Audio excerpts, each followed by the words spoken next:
అరే ఏంటయ్యా 3 పెగ్గులకే కాల్ చెప్పావు? పొద్దున్న 4 గంటలకు లేచి గుడిదరుపు తెచ్చి పని చేస్తే నీకు తెలుస్తుంది పోరా. హలో హలో కాళీ, ఎక్కడున్నావు? నేను పూజాతో పాటు గుడి సత్రంలో ఉన్నాను. నువ్వు వెంటనే బయలుదేరి. హలో కాళీ. హలో హలో కాళీ. హలో ఏంటయ్యా ఇక్కడికి వస్తే సిగ్నలే దొరకనంటుంది. కానీ మందు దొరుకుతుంది. ఎవరో తలుపు కొడుతున్నారు, వెళ్ళి చూడు. ఎవర్రయ్యా ఈ టైంలో వచ్చింది? నువ్వే చూడు బా. ఈడొకడు.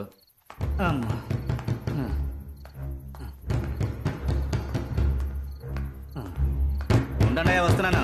ఓ దెబ్బ దెబ్బ బాధేస్తున్నారు. ఎవరు కనపడడం లేదు. ఎవరయ్యా తలుపు కొట్టింది?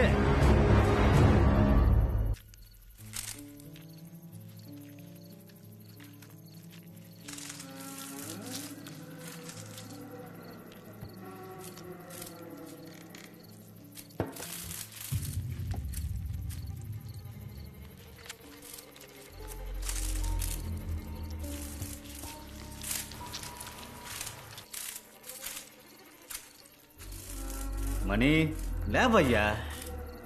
మణి ఏంటి అంతలోనే నిద్రపోయావు? లేవయ్యా బాబు, నిన్నే లెమ్మంటుంటే.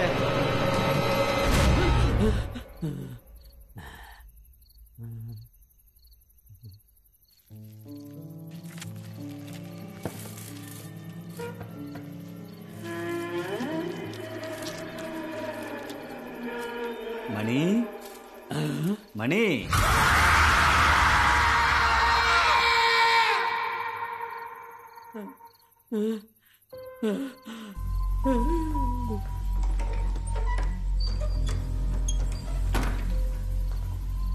వీడ్లేడేంటి? ఎక్కడికి వెళ్ళి ఉంటాడు? రే మణి, మణి, ఓయ్ ఇక్కడేం చేస్తున్నావయ్యా? ఎవరు నువ్వు? మందెక్కిందా? కాళీనయ్యా. మరి అది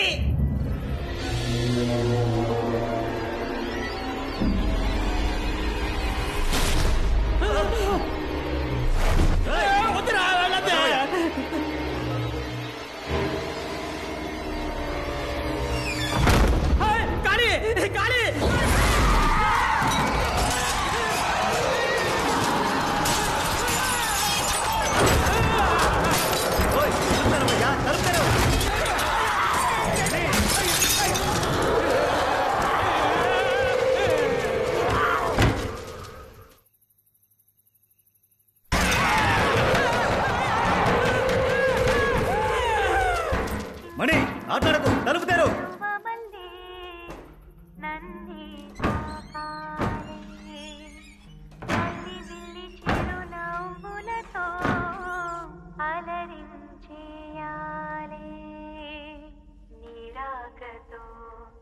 జన్మమే ధన్యమే చిరుచిలుకా ఊహించని ఆనందమే నీ వల్లే కలుగునే మొలక నా హృదయం నీ విడిదై పొంగిపోదటే పగలు కూడా వెన్నెలలాగా మారిపోదటే జూకా నన్ను చేరవా.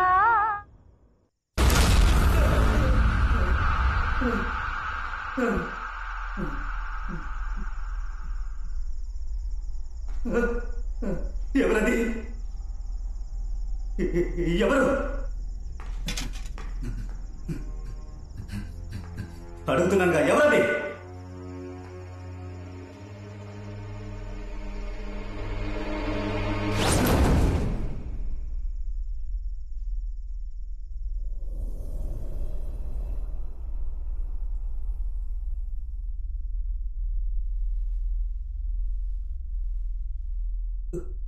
ఎవరు?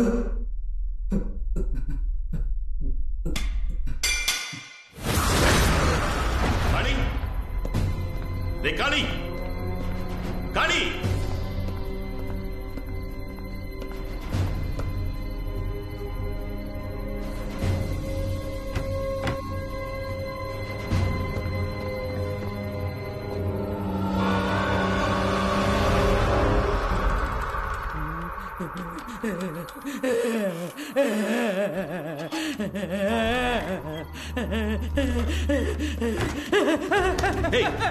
అక్కడే జరిగింది. చెప్పోయ్యా, ఇక్కడ ఉండకూడదు. నేను భయపడక అంతా జరుగుతుంది. ఏం జరిగింది? అయ్యో, గర్భగుడిలో రహస్య తలుపు మూయడానికి ముందు ఏమర్థం జరిగిందో అదే విధంగా తలుపు తెరిచాక ఇప్పుడు కూడా జరుగుతుంది. తలుపు మూయడానికి ముందు అనర్థం జరిగిపోయిందా? ఏంటో చెప్పు. అదే చెప్పా కదా. పూర్తిగా జరిగిందేంటో చెప్పు. అది అది పూర్తిగా నాకు తెలియదు. తెలిసినంత వరకు చెప్తాను. చెప్పు. 22 సంవత్సరాలకి ముందు ఇదే విధంగా ఓ రోజు రాత్రి. మనే ఏంటి కాళీ ఈ టైంలో వచ్చా? పెద్ద పూజారి గారు తాళం చెవులు తీసుకురమ్మన్నారు. అడ్డమైన వాళ్ళకి తాళం చెవులు ఏమన్నా? ఏం మాట్లాడుతున్నావయ్యా? నమ్మకం లేకపోతే నువ్వురా, ఆయన దగ్గరికి తీసుకెళ్తాను. కాళీ నన్ను అడవిలోకి తీసుకెళ్ళాడు. నన్ను అక్కడే ఉండమని వాడు మాత్రం లోపలికి వెళ్ళాడు. నేను ఎదురు చూశాను. అప్పుడు హఠాత్తుగా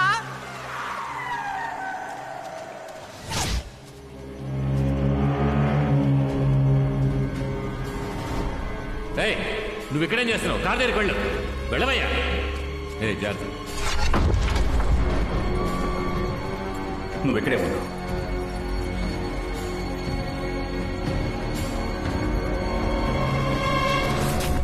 గుడి లోపల ఏం జరిగిందో నాకు తెలియదు. జమీందారు మున్సూటి రోజు ఉదయం గర్భగుడిలో రహస్య గదికి తలుపేసి సీల్ పెట్టేశారు. జనాలు బుద్ధి లేకుండా పోరాడి గది తలుపులు తెరిపించారు. అప్పటి నుండి అంతా ఇలా జరగడం మొదలైంది. సరే, ఆ రోజు గుళ్ళో ఏం జరిగింది నువ్వు పూజారి గారిని అడగలేదా? తలుపు మూసిన రోజే పెద్ద పూజారి కొడుకు ప్రమాదంలో చనిపోయాడు. ఆ విరక్తితో గుడి విడిచిపెట్టి పెద్ద పూజారి అడవుల్లోకి వెళ్ళిపోయాడు. సత్య ప్రమాణంగా ఇంతకు మించి నాకేం తెలియదండి. అంతా అయోమయంగా ఉంది. ఈ అయోమయం తీరాలంటే సుబ్రహ్మణ్యపురం స్వామీజీని మనం వెళ్ళి కలుద్దాం. అదృష్టం బాగుండి వారే మహాదీపం వెలిగించడానికి మన ఊరికి కొండ దిగి వస్తున్నారని వెళ్ళి మీరు వారిని కలిస్తే ఓ మంచి దారి దొరుకుతుంది.